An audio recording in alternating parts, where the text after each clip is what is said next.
चलिए आइए, सभी का स्वागत, वंदन अभिनंदन है। हम क्या कर रहे हैं, हम केमिस्ट्री की एक हम सीरीज कर रहे हैं और लगातार ये मैराथन सीरीज आप सभी के लिए इंपॉर्टेंट है। मैंने सभी को बोला है कि मध्य प्रदेश पुलिस के आए हुए जितने भी प्रीवियस ईयर के क्वेश्चन पेपर हैं, सारे के सारे इस एनसीईआरटी सीरीज में सारे के सारे क्वेश्चन पेपर आपके लिए मैंने इंक्लूड कर दिया है और लगभग 6 से 7 मैराथन क्लासेस आपके लिए जा चुकी हैं। आज हम फिर से उसी क्रम में उपस्थित हैं। हमने ईंधन के प्रकार एवं उनके अनुप्रयोग के लगभग हमने कल 150 क्वेश्चन किया है। आगे कुछ क्वेश्चन और बचे हैं, इनको हम करेंगे। इसके बाद हम नेक्स्ट चैप्टर पे मूव करेंगे।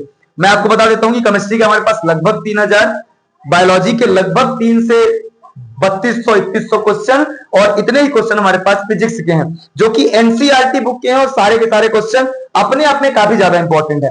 ये सारे के सारे क्वेश्चन आपके आए हुए प्रीवियस ईयर के क्वेश्चन है, तो जिन्होंने भी परचेस नहीं किया है एक बार परचेस करके इन्हें आप पढ़ लेना, आपके एग्जाम के लिए काफी ज्यादा ये हेल्पफुल रहेंगे। ठीक है, और नहीं पढ़ना तो मेरी वीडियो चैनल पे पढ़ी है, तो आप डायरेक्टली इनको क्या कर सकते हो, देख सकते हो। आ जाओ, हम शुरू करते हैं बिना कोई बात के। पहला क्वेश्चन हम शुरू करते हैं, कोल बेड मीथेन, जिसको हम क्या बोलते हैं, सीबीएम, प्राकृतिक गैस एक रूप है जो कहां पाई जाती है। तो ये कहां पाई जाती है, ये कोयले की परतों मतलब खदानों के भीतर पाई जाती है। याद रखना, निम्नलिखित में से किस ईंधन का उपयोग करने पर धुआं और राख बिल्कुल उत्पन्न नहीं होता। ये हमने कल भी बताया है भाई। मोदी जी हमारे इस क्षेत्र को लेके मतलब इसकी गाड़ियां भी अभी जींद से जो है तो सोनीपत तक हरियाणा में चलाई गई है। पहली हाइड्रोजन से चलने वाली ट्रेन आपसे पूछा जाएगा हरियाणा में, तो हाइड्रोजन हो जाएगा इसका right answer. Compressed natural gas CNG में मीथेन का दबाव बढ़ाकर लगभग कितना किया गया है, तो 200 से लगभग 250 बार। पेट्रोलियम के प्रवाही अवस्था में 30 डिग्री सेल्सियस से 70 डिग्री सेल्सियस के बीच कौन सा घटक पृथक होता है। तो कौन सा घटक पृथक होता है, ये होता है पेट्रोलियम का ईथर। कौन सा, पेट्रोलियम का ईथर क्या होता है, पृथक होता है। मोमबत्ती की ज्वाला का कौन सा भाग अदीप्त क्षेत्र कहलाता है, तो कौन सा क्षेत्र, सबसे बाहर का नीला क्षेत्र अदीप्त क्षेत्र कहलाता है। चलिए आ जाइए, आगे क्वेश्चन हम देखते हैं। आगे क्वेश्चन क्या लिखे, आगे भी क्वेश्चन है आपके पास, बहुत प्यारे प्यारे क्वेश्चन है। क्वेश्चन है, निम्नलिखित में से कौन सा यौगिक एंटी नॉकिंग एजेंट है, तो कौन सा, टेट्रा एथिल लेड और एथेनॉल। बायोडीजल के उत्पादन की मुख्य रासायनिक अभिक्रिया को क्या कहते हैं, तो क्या कहते हैं इसे हम ट्रांस एस्टीरिफिकेशन कहते हैं। घरों में प्रयुक्त एलपीजी के एक मानक घरेलू सिलेंडर में गैस का भार सामान्यतः कितना होता है, ये 14 से 2 किलोग्राम तक गैस होती है, बाकी ये सिलेंडर का भार होता है। हमने कल इसके बारे में हमने आपको डिस्कस किया था, फिर से डिस्कशन कर देते हैं। इसमें जो गैस भरी होती है वो प्रोपेन और ब्यूटेन का मिश्रण भरा होता है। याद रखना, जो लिक्विड रूप में रहती है वो ब्यूटेन गैस होती है। कारण उसका, क्योंकि जब भी ब्यूटेन गैस पे दबाव दिया जाता है तो लिक्विड में बदल जाती है। ठीक है, इसके बाद जब भी हमारे घर में खुली हुई गैस मम्मी लोग भूल जाती हैं तो उसमें से एक महक आती है। वो महक मेनली किस गैस की होती है, वो महक के लिए इस सिलेंडर में इन दोनों के साथ एक गैस मिलाई जाती है जिसे हम मिथाइल मरकैप्टन कहते हैं। उस गैस के कारण मतलब उस गैस को डालने का कारण यही है कि जब भी इसके कारण कोई दुर्घटना ना हो, खुली हो, महक आए, तो आपको पता चल जाए कि सिलेंडर हमारे घर का खुला है और आप उसके नोजल को क्या कर पाओ, बंद कर पाओ। आगे आता है, वाणिज्यिक एलपीजी सिलेंडर का वजन सामान्यतः कितना होता है, ये होता है 19 किलोग्राम। एक छोटा सिलेंडर, एक बड़ा सिलेंडर होता है। ठीक है, एक लकड़ी को क्या लिखा, जब लकड़ी को कम हवा में जलाया जाता है तो कौन सी जहरीली गैस बनने की संभावना सबसे अधिक होती है, तो कौन सी जहरीली, कार्बन मोनोऑक्साइड। कौन सा बाबू, कार्बन मोनोऑक्साइड। आप याद रखना इस चीज को। चलो आगे हम आते हैं, आगे भी क्वेश्चन आप देखिए। आगे क्वेश्चन आपके पास लिखे, बायोगैस के उपयोग से क्या लिखा हुआ है कि बायोगैस के उपयोग से किस प्रकार की ऊर्जा प्राप्त होती है, तो तापीय ऊर्जा प्राप्त होती है या विद्युत ऊर्जा भी हम उसको कहते हैं। पेट्रोलियम से प्राप्त वैसलीन का मुख्य स्रोत क्या है, तो पैराफिन, मोम और भारी तेलों का अवशोष। भारी वाहन जैसे ट्रक, बस में पेट्रोल के स्थान पर डीजल का उपयोग क्यों किया जाता है, हमने कल भी बताया था। डीजल का ज्वलन ताप अधिक होता है, यह अधिक टार्क प्रदान करता है। मतलब मैं यूं कहूं कि डीजल में अधिक क्षमता होती है पेट्रोल की अपेक्षा, इसलिए जितने भी बड़े वाहन होते हैं उसमें हम डीजल का उपयोग करते हैं। अम्लीय वर्षा का पीएच मान सामान्यतः कितना होता है, बाबू यार अम्लीय वर्षा हमने आपको जस्ट थोड़ी देर पहले एक चीज बताया था। हमने आपको बताया कि यह है 7 से कम वाले होंगे अम्लीय, 7 से ज्यादा वाले होंगे क्षारीय, और जिनका 7 है उनका पीएच मान मतलब वो कैसे होते हैं, उदासीन होते हैं। चलिए अगली वर्षा का पीएच मान कितना होता है? तो ये होता है 5.6, मतलब 5.6 से कम होता है। किस ईंधन को सॉलिड फ्यूल के रूप में रॉकेट बूस्टर में इस्तेमाल किया जाता है? तो अमोनियम परक्लोरेट और एल्यूमिनियम पाउडर का मिश्रण, याद रखिएगा। चलिए आगे देखिए, कोयले का कौन सा प्रकार सॉफ्ट कोयला कहा जाता है? तो सॉफ्ट कोयला कौन सा? बिटुमिन कोयले को हम सॉफ्ट कोयला कहते हैं। हार्ड कोयला किसे कहा जाता है? तो एंथ्रेसाइड को हम क्या कहते हैं? हार्ड कोयला कहते हैं। रसोई गैस एलपीजी का दहन किस प्रकार का दहन है? तो ये एक तीव्र दहन है, मतलब रैपिड कंबस्शन हम कहते हैं। लोहे से, मतलब लोहे के जंग लगने की प्रक्रिया को दहन का कौन सा रूप माना जाता है? तो ये माना जाता है उसमें मंद दहन की क्रिया, क्योंकि जंग की जो क्रिया है ना वो धीरे धीरे संपन्न होती है और आग के उस लोहे को क्या करती है? पूरी तरह से खत्म कर देती है, याद रखना। ठीक है, फिर क्या लिखा है भाई? तेल की आग, मतलब जो ऑयल से आग लगती है, बुझाने के लिए किस प्रकार के अग्निशामक का प्रयोग किया जाता है? तो वो किया जाता है किसको? फोम टाइप का। किसको? फोम टाइप के आग को CO2 अग्निशामक का यूज किया जाता है। अच्छा, कल हमने एक शॉर्ट वीडियो डाला था इसी का निकाल के, तो उसमें हमारे एक भैया का रिप्लाई आया, भैया बहुत बहुत धन्यवाद यार, अग्निशामक के बारे में आपने हमको बताया, हमको नहीं पता था। ठीक है, ज्यादा ज्ञान लेना हो तो मिलिएगा कभी अकेले में, तो हम आपको ज्ञान दे देंगे। ठीक है, ज्यादा अगर कमेंटबाजी करने का शौक है मिलिएगा, हम बता देंगे। हमने कल बताया जो फायर एक्सटिंग्विशर है उसमें CO2 गैस होती है, कार्बन डाइऑक्साइड, उसमें हमने बताया कि CO2 गैस होती है। एक मिनट की क्लिप में केवल उतना ही बताया जा सकता था, और आपका ज्ञान बहुत ज्यादा है, मिलेगा आपसे, आपके ज्ञान की तुलना हम कर लेंगे एक बार। उसमें जो होता है ना, मतलब कार्बन डाइऑक्साइड की जो मात्रा है वो फोम के रूप में होती है। हमने ये नहीं बताया, हमने केवल उस जो सिलेंडर को कल दिखा उसमें केवल हमने ये बताया कि इसमें कार्बन डाइऑक्साइड की गैस भरी होती है, इसका यूज ऐसे किया जाता है। उसका कारण उससे आग क्यों बुझती है? क्योंकि उसका जैसे हम छिड़काव करते हैं तो वो फोम के रूप में जाती है और उसका संपर्क ऑक्सीजन से टूट जाता है, और आग को जलने के लिए ऑक्सीजन चाहिए ये, और 1 मिनट की क्लिप में इतनी सारी चीजें नहीं बताई जा सकती। सो प्लीज आप समझिए बात को। बाकी आपको आना है तो आप आके अपने ज्ञान का एक बार वर्णन कर दीजिए, मजा आ जाएगा हमको भी। ठीक है, तो ज्यादा कमेंटबाजी पे ध्यान नहीं दिया कीजिए। चलिए आइए हम आगे करते हैं। ठीक है, आगे सवाल क्या लिखा है भाई? आगे सवाल हम देखते हैं, बायोगैस संयंत्र में डाइजेस्टर का मुख्य कार्य क्या होता है? तो यह सूक्ष्म जीवों द्वारा अपशिष्ट का अवैधी अपघटन करके गैस बनता है। ईंधन के दहन से उत्पन्न कौन सी गैस पौधों में प्रकाश संश्लेषण के लिए आवश्यक है? तो कौन सी? CO2 gas. CNG का मुख्य प्राकृतिक स्रोत क्या है? तो प्राकृतिक गैस के कुएं तथा पेट्रोल के बेसिन। याद रखना, ईंधन में मौजूद कौन सा जलने पर जल वाष्प H2O बनाता है? तो कौन भाई? हाइड्रोजन बनाता है। ईंधन में मौजूद कौन सा तत्व जलने पर मुख्य रूप से CO2 बनाता है? तो कौन बनाता है? ये बनाता है कार्बन बनाता है। आइए इस चैप्टर की लास्ट स्लाइड पे हैं, इसके बाद हम नेक्स्ट चैप्टर की ओर हम क्या करेंगे? मूव करेंगे। ठीक है, क्वेश्चन आपको दिख पा रहा होगा, नहीं दिख रहा तो क्वेश्चन की क्वालिटी थोड़ा सा इंक्रीज कर लीजिएगा। निम्नलिखित में से किस ईंधन का परिवहन पाइपलाइनों के माध्यम से सबसे आसान और सुरक्षित होता है? तो किसका? प्राकृतिक गैस का होता है, जिसे हम नेचुरल गैस कहते हैं। गैसोलीन, बबुआ यार गैसोलीन का हमने आपको बताया कि गैसोलीन किसका नाम है? गैसोलीन किसका? पेट्रोल को गैसोलीन भी कहते हैं। गैसोलीन का क्वथनांक परास लगभग कितना होता है? ये कितना होता है? 30 डिग्री सेल्सियस से 200 डिग्री। आपको हमने कल डीजल की बताई थी कि डीजल की शुद्धता की जांच किसमें की जाती है? पेट्रोल की शुद्धता की जांच किसमें की जाती है? यदि आप लाइव लगातार जुड़े हैं ना तो आपको पता होगा। ठीक है, आइए, डीजल का क्वथनांक परास सामान्यतः कितना होता है? तो डीजल का होता है 250 डिग्री सेल्सियस से 350 डिग्री सेल्सियस तक। घरेलू ईंधन के रूप में लकड़ी के उपयोग को हतोत्साहित क्यों किया जाता है? क्योंकि इससे वनों की कटाई और अत्यधिक धुआं निकलता है, और कारण हमारी माएं बहनें जो होती हैं बनाते समय से धुआं निकलता है, जो आंखों की रोशनी के लिए और धुआं हमारे फेफड़े के लिए नुकसानदायक है, ये भी कारण है। ठीक है, जब ईंधन बिना पर्याप्त ऑक्सीजन के जलता है तो ज्वाला का रंग कैसा होता है? ज्वाला का रंग पीला और काला होता है, याद रखना। ये आपका जल रहा है, देखो पर्याप्त जब ऑक्सीजन के जलता है तो ज्वाला का रंग ऐसा हमको दिखता है। जब ईंधन को पर्याप्त ऑक्सीजन मिलती है तो ज्वाला का रंग, पर्याप्त ऑक्सीजन मिलती है तो ज्वाला का रंग बाबू ऑलवेज कैसा होता है? नीला होता है। सोलर कुकर में किस ऊर्जा का उपयोग ईंधन के विकल्प के रूप में किया जाता है? तो सौर ऊर्जा। आपको पता है सोलर कुकर में एक भट्टी होती है, मतलब पेटी टाइप की होती है, उसमें काली काली मतलब कांच होता है, वो कांच टकराता है उससे, और मतलब प्रकाश, सूर्य का प्रकाश टकरा के उस सोलर कुकर में जाता है, जिससे आपका क्या होता है? खाना पकता है। हाइड्रोजन गैस को सुरक्षित रूप से स्टोर करने के लिए किस धातु या मिश्र धातु या हाइड्राइड का अध्ययन किया जाता है, अध्ययन किया जा रहा है। तो किसका? पैलेडियम का, टाइटेनियम का, मैग्नीशियम और मिश्र धातु का। पेट्रोलियम कोक किसका अंतिम उप उत्पाद है? तो किसका है? तेल रिफाइनरी का है। अच्छा, आपने इस सीरीज को यदि लगातार पढ़ा है तो आप मुझे बताना कि काला सोना हम किसे कहते हैं। हमने इसको बताया है काला सोना। आपके ऑप्शन में दे देता हूं, पेट्रोल, डीजल, कोयला या फिर केरोसिन। आप बताना, इसका आंसर मुझे देना। बायोगैस का उपयोग घरेलू कार्यों के अलावा किस क्षेत्र में तेजी से बढ़ रहा है? जिसमें वाहनों के संचालन में जो है तो क्या हो रहा है? तेजी से बढ़ रहा है। आइए 185 नंबर सवाल हमने किया।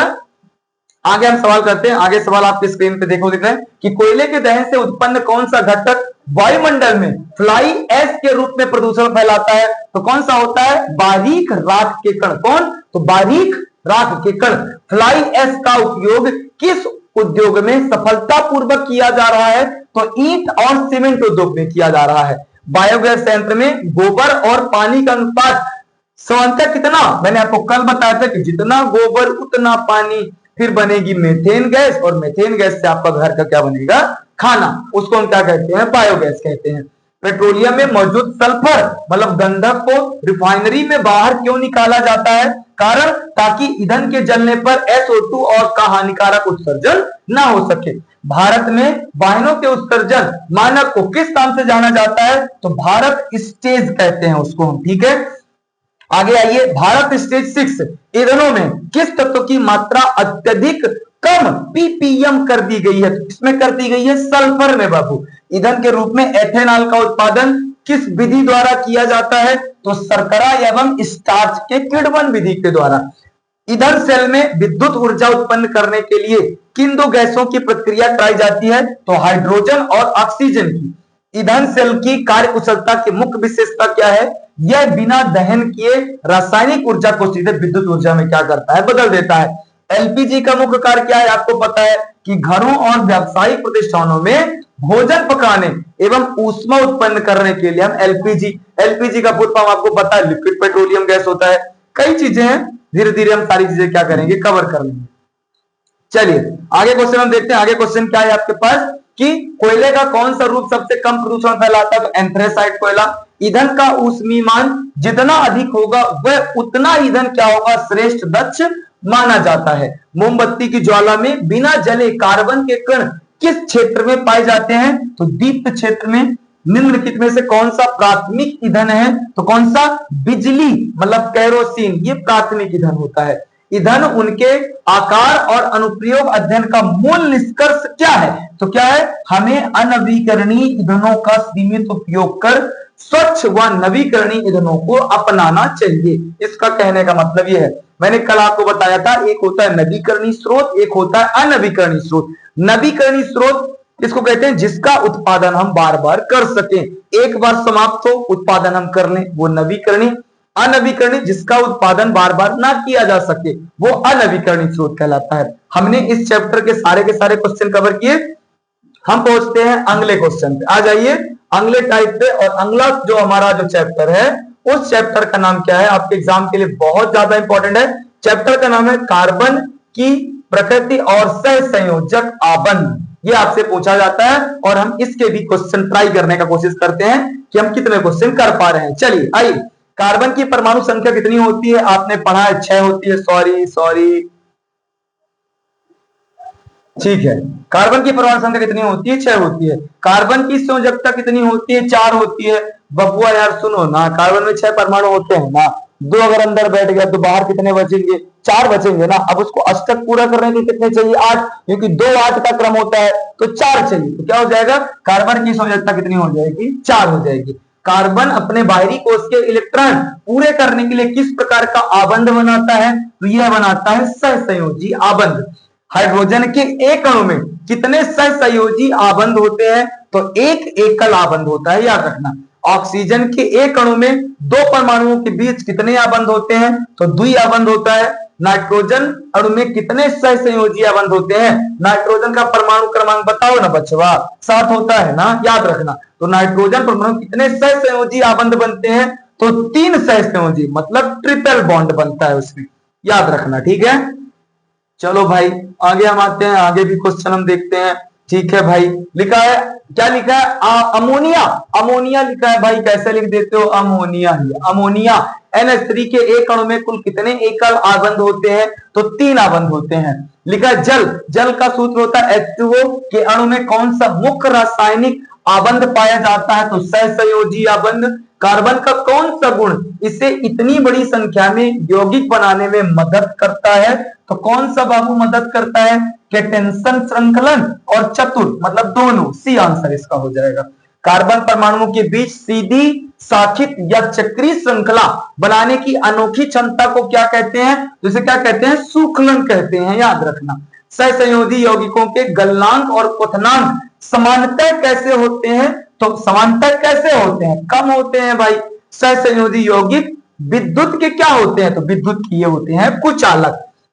निम्नलिखित में से कौन कार्बन का एक अपर रूप है, तो ग्रेफाइट भी, हीरा भी, फुलरिन भी, सभी, मतलब उपरोक्त सभी ये किसके, कार्बन के अपर रूप हैं। प्रकृति का सबसे कठोर प्राकृतिक पदार्थ क्या होता है, तो हीरा होता है।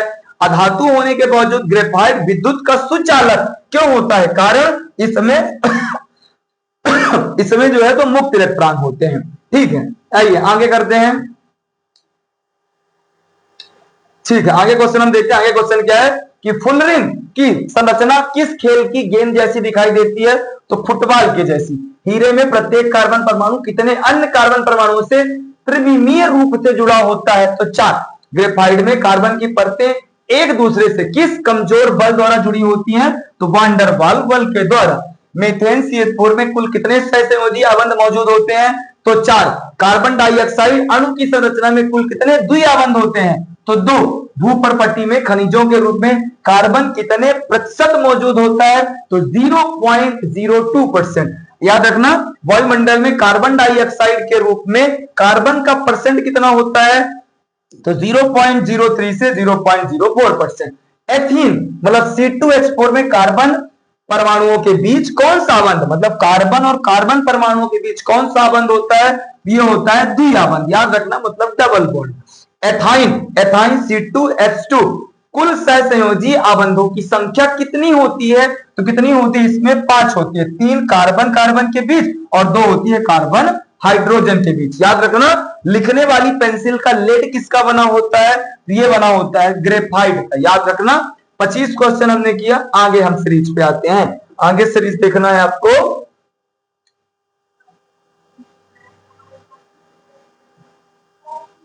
ठीक है, आगे की सीरीज देखिएगा। आगे की सीरीज क्या है, सिर्फ कार्बन और हाइड्रोजन से बने रासायनिक यौगिकों को क्या कहा जाता है, तो उन्हें हम क्या कहते हैं, हाइड्रोकार्बन कहते हैं। संतृप्त हाइड्रोकार्बन को किस अन्य नाम से जाना जाता है, उन्हें एल्केन नाम से जानते हैं।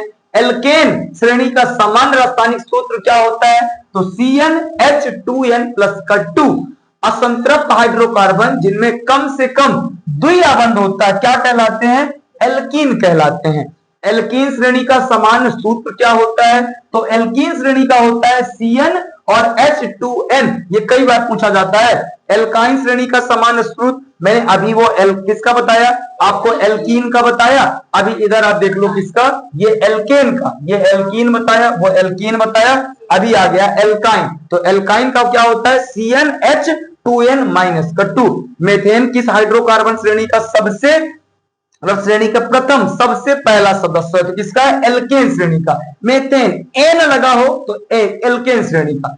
एल्कीन श्रेणी का सबसे सरल या पहला सदस्य कौन सा होता है, तो एथीन होता है, C2H4। एल्काइन श्रेणी का प्रथम सदस्य निम्नलिखित में से कौन सा होता है, ये होता है कौन सा, एथाइन, C2H2 बोलते हैं। समजातीय श्रेणी के 2 लगातार सदस्यों के बीच किस समूह का अंतर होता है, तो किसका होता है, बॉन्ड CH2 और फिर होता है बॉन्ड। याद रखना है, ठीक है। आगे आते हैं, आगे भी क्वेश्चन हम करते हैं भाई, ठीक है। आगे क्वेश्चन क्या लिखा देखो, समजातीय श्रेणी के 2 लगातार सदस्यों के आणविक द्रव्यमान में कितना अंतर होता है, 14 U का अंतर होता है।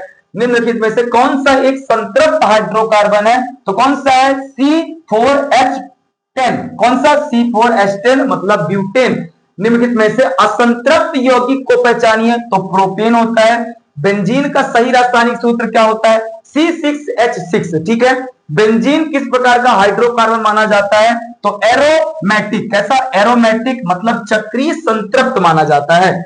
ठीक है, आगे लिखा है क्या लिखा है, साइक्लोहेक्सेन का रासायनिक सूत्र क्या होता है, तो इसका सूत्र होता है C6H का 12। एक ही आणविक सूत्र लेकिन अलग अलग संरचनाओं वाले यौगिकों को क्या कहते हैं, समवायवी कहते हैं।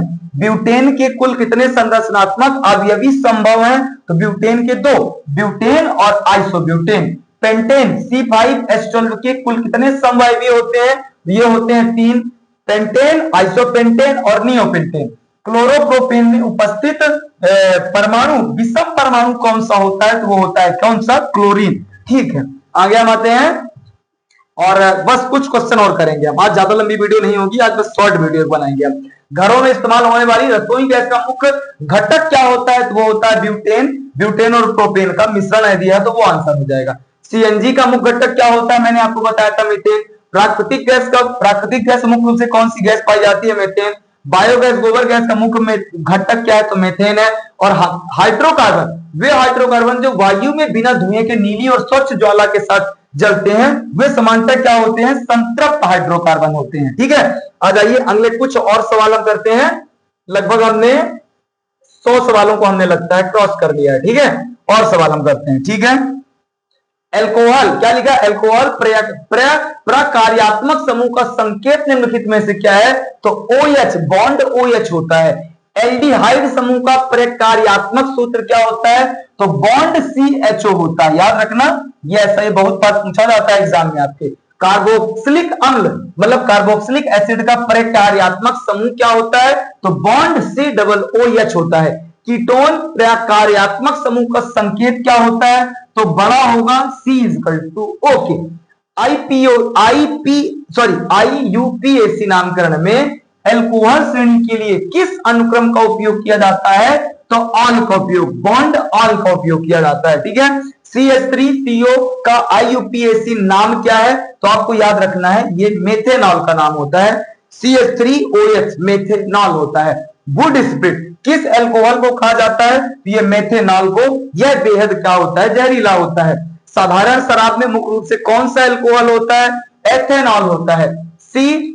HC और HO का सही IUPAC नामकरण तो मेथेनॉल होता है। इसका रासायनिक, इसका साधारण नाम फॉर्मल्डिहाइड होता है, याद रखना। सिरका मतलब विनेगर में कौन सा अम्ल पाया जाता है, तो कौन सा, एथेनोइक अम्ल विनेगर में, जिसको हम एसिटिक अम्ल कहते हैं। ठीक है, आगे हम आते हैं, आगे क्वेश्चन हम करते हैं भाई, और मात्र इतना ही क्वेश्चन हम करेंगे। ठीक है, बस केवल यही स्लाइड हम करेंगे, इसके बाद नहीं करेंगे।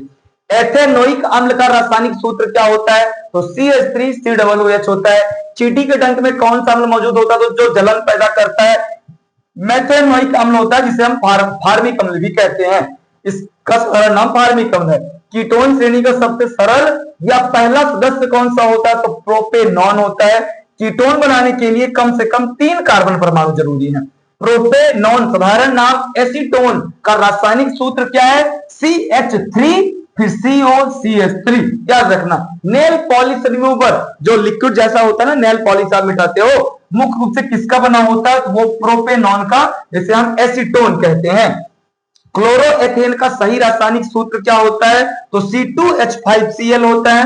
क्लोरोफॉर्म जिसका उपयोग बेहोश करने के लिए किया जाता है, का रासायनिक सूत्र क्या होता है, याद रखना, CHCl3। ठीक है, कार्बन हाइड्रोक्साइड का सही सूत्र क्या होता है, तो CCl4 होता है। CH3CH bond CH2 bond CHO का IUPAC नाम क्या होता है, तो प्रोपेनॉल होता है। और एल्काइन श्रेणी के तीसरे सदस्य में कितने कार्बन परमाणु होते हैं, तो 4 होते हैं। बस अंतिम के 5 सवाल और हमारे पास।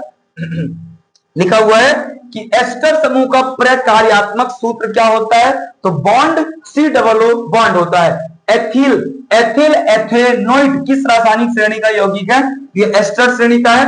असंतृप्त हाइड्रोकार्बन वायु की उपस्थिति में जलने पर कौन सी ज्वाला देते हैं, पीली और कजली ज्वाला मतलब काली ज्वाला। कज्जल मतलब काजल या काला धुआं किसके अपूर्ण दहन से होता है, तो असंतृप्त हाइड्रोकार्बन। और आज का अंतिम क्वेश्चन, गैस चूल्हे के बर्नर में छोटे छोटे छेद क्यों होते हैं, पर्याप्त हवा ऑक्सीजन आपूर्ति और पूर्ण दहन के लिए। चलिए, इसके अलावा हम सारे क्वेश्चन, अभी और भी क्वेश्चन है, हम कल ये सारी की सारी PDF को कंप्लीट करेंगे।